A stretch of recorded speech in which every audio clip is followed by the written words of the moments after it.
जय महाकाली भक्तों, आओ आज सुनते हैं माघ महात्म्य कथा। हमारे हिंदू शास्त्रों में माघ माह का विशेष महत्व है।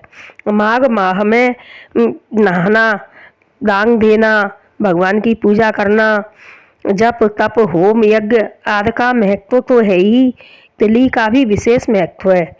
ऐसे तिली से नहाना, तिली का हवन करना, तिली का दान करना, तिल युक्त भोजन करना, इसी प्रकार से तिली को काम में ले सकते हैं। इसका विशेष रूप से महत्व होता है और तिली के सेवन से कहते हैं हमारे हिंदू शास्त्रों में कि किसी भी जन्म के किए हुए पाप क्यों न हो, तिल तिल करके वह पाप छीण होते हैं।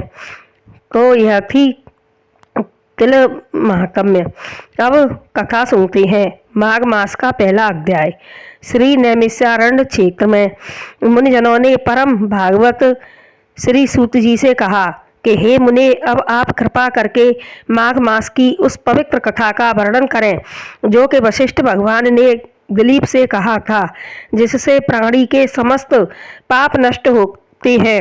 हे देव, कृपा करके आप माघ मास के संपूर्ण इतिहास का वर्णन कीजिए। सूत जी बोले कि हे मुनिजनों, तुम धन्य हो। भगवान श्री कृष्ण की भक्ति में लगा तुम्हारा मन देखकर मैं बड़ा प्रसन्न हूँ। मैं समस्त पापों को नष्ट करने वाले परम पुनीत माघ मास का महात्म्य तुमको सुनाता हूँ। ध्यान से सुनो।